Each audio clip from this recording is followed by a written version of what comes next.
Hello বন্ধুরা, আলামিন 786 YouTube চ্যানেলে আপনাদের সবাইকেই জানাই স্বাগত।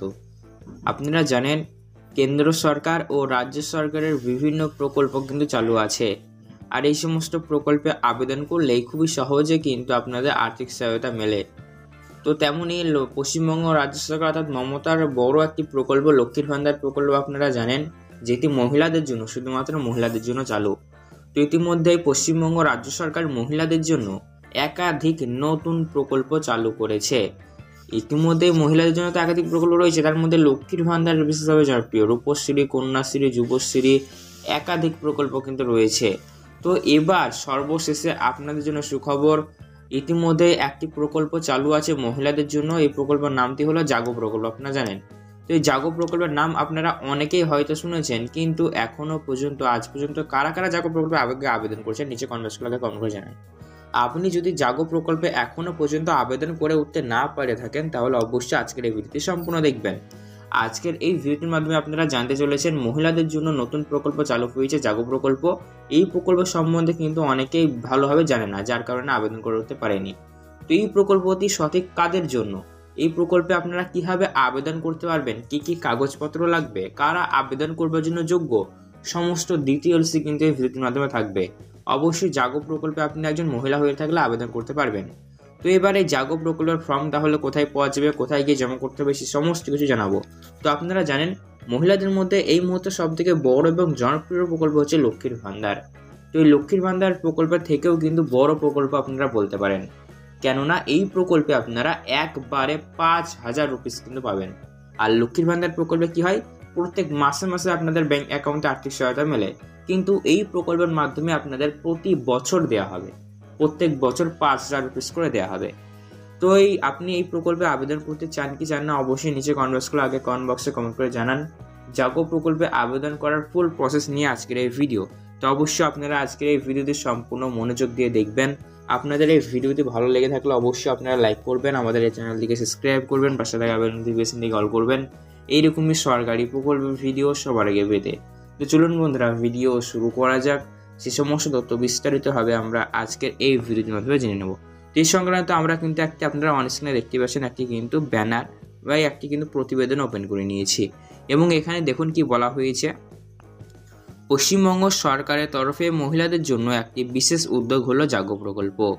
ইতিমধ্যেই এর আগেও পশ্চিমবঙ্গ সরকারের তরফে নারীদের অগ্রগতি এবং আর্থিক সহায়তার জন্য কন্যাশ্রী, রূপশ্রী, যুবশ্রী সহ একাধিক প্রকল্পের প্রচলন করা হয়েছে। তো আপনারা জানেন একাধিক প্রকল্প কিন্তু মহিলাদের জন্য ইতিমধ্যে চালু আছে। তবে এবারে এই প্রকল্পটির মাধ্যমে আপনারা আর্থিকভাবে স্বনির্ভর গোষ্ঠীর অন্তর্ভুক্ত মহিলাদের নিরাপত্তা রক্ষার উদ্দেশ্যে এই প্রকল্পের নাম অন্তর্ভুক্ত করলে মহিলারা বাৎসরিক এককালীন 5 লক্ষ রুপিস পর্যন্ত আর্থিক সহায়তা পেতে পারেন। তাহলে দেখে নেওয়া যাক বিস্তারিত।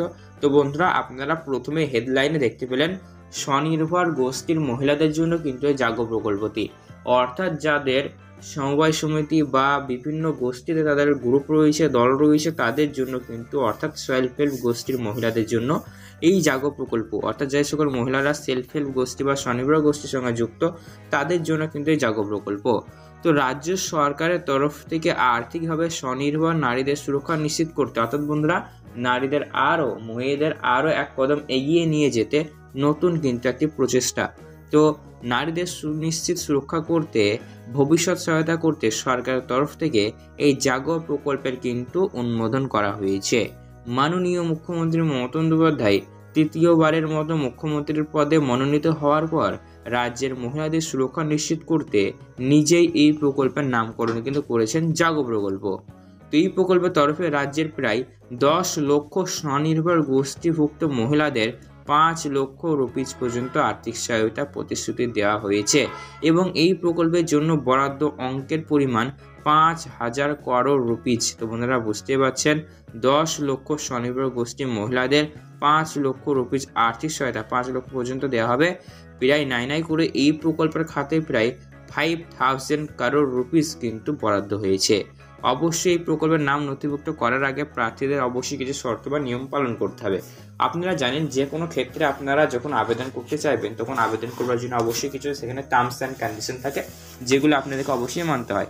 এই প্রকল্পের জন্য কী কী টার্মস অ্যান্ড কন্ডিশন রয়েছে, কী কী নিয়ম রয়েছে দেখুন। এখানে বলা হয়েছে প্রার্থীকে বিগত 5 বছর ধরে বা তার থেকেও বেশি সময় ধরে সেলফ হেল্প গ্রুপ বা স্বনির্ভর গোষ্ঠীর মধ্যে অন্তর্ভুক্ত থাকতে হবে। অর্থাৎ আপনাদের যে দলটি রয়েছে সেই দলের বয়স কিন্তু মিনিমাম 5 বছরের পুরনো হতে হবে, তাহলে কিন্তু আপনারা এই প্রকল্পের জন্য এলিজেবল হচ্ছেন। তার পাশাপাশি সংশ্লিষ্ট স্বনির্ভর গোষ্ঠীর ব্যাংকের বইয়ে ন্যূনতম আপনাদের 6 মাস ব্যালেন্স কিন্তু অবশ্যই থাকতে হবে। অর্থাৎ আপনাদের 10 জনের যে বই থাকবে সেই বইয়ে আপনাদের ন্যূনতম ব্যালেন্স মিনিমাম 5000 রুপিস কিন্তু থাকতে হবে।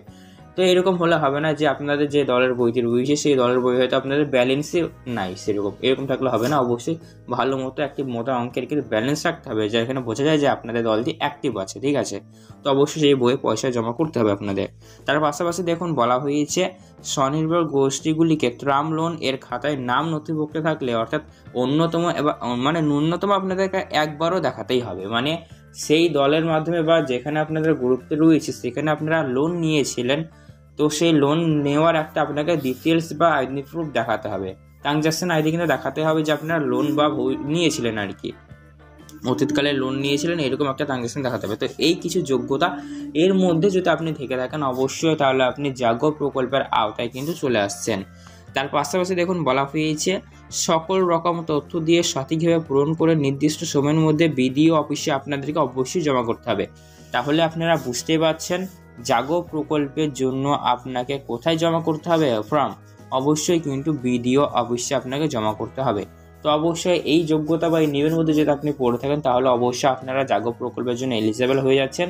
একবার অবশ্যই বিডিও অফিসে গিয়ে খোঁজ নিন যে আপনারা কীভাবে আবেদন করতে পারবেন, সেখানে অবশ্যই আপনাদেরকে ফর্ম দেওয়া হবে, আপনারা কিন্তু ফিল আপ করে জমা করতে পারেন। এছাড়াও বন্ধুরা যারা সিনিয়র জনরা রয়েছেন, অর্থাৎ যে সকল দলে আপনার সেলফ গ্রুপে রয়েছে তাদের কিন্তু সেখানে আপনারা বিস্তারিতভাবে তথ্য তাদের কাছ থেকেও জানতে পারবেন। এর পাশাপাশি বন্ধুরা দেখুন আরও এখানে বলা হয়েছে প্রথমে উল্লেখিত আপনারা মানে জাগো প্রকল্পে আর কি এমনটা না যে শুধুমাত্র আপনারা অফিসে গিয়ে আবেদন করতে পারবেন অফলাইনে, এই জাগো প্রকল্পের মাধ্যমে আপনারা অনলাইনেও আবেদন করতে পারবেন। জাগো প্রকল্পের অনলাইনের আবেদন আপনারা কীভাবে করতে হবে তো এই নিয়ে ফুল প্রসেস কিন্তু এখানে লেখা আছে। প্রথমে আপনাকে ওয়েবসাইটে যেতে হবে, তো আপনারা যে কোনো সার্ভার ক্যাম্প বা অনলাইন দোকান গিয়ে কিন্তু আপনারা এই জাগো প্রকল্পের জন্য অবশ্যই কিন্তু আবেদন করে দিতে পারবেন। তো এই জাগো প্রকল্পে কি আপনি আবেদন করতে চান? যদি জাগো প্রকল্পে আবেদন করতে চান তাহলে সেক্ষেত্রে অবশ্যই সবার আগে নিচে কমেন্ট বক্সগুলো আপনারা কমেন্ট বক্সে কমেন্ট করে জানান জাগো প্রকল্পে কীভাবে আবেদন করতে পারা যায় আর কি।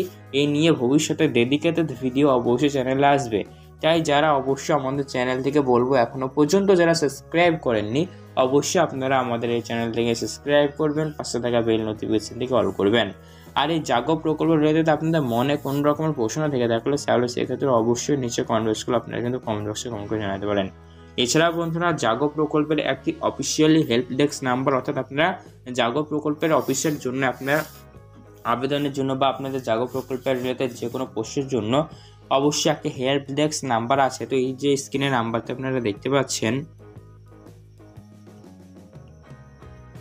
পাচ্ছেন এটি হলো জাগো প্রকল্পের অফিসিয়ালি হেল্প ডেস্ক নাম্বার। আপনাদের জাগো প্রকল্পের রিলেটেড যদি কোনো রকম প্রশ্ন থেকে থাকে বা আপনারা কীভাবে আবেদন করতে পারবেন যদি জানতে চান অবশ্যই এই যে হেল্প ডেস্ক নাম্বারটা দেখতে পাচ্ছেন এখানে কিন্তু কল করতে পারেন, ঠিক আছে। এটি হলো অফিসিয়ালি জাগো প্রকল্পের হেল্প ডেস্ক নাম্বার। তো রিলেটেড মনে কোনো রকম প্রশ্ন থেকে থাকলে সেক্ষেত্রে অবশ্যই বন্ধুরা নিচে কমেন্ট বক্সগুলো আপনারা কিন্তু কমেন্ট বক্সে কমেন্ট করে জানাতে পারেন। আশা করি বন্ধুরা হালকা ধারণা দেওয়ার চেষ্টা করলাম জাগো প্রকল্প কী, জাগো প্রকল্পে কীভাবে আবেদন করা যায়।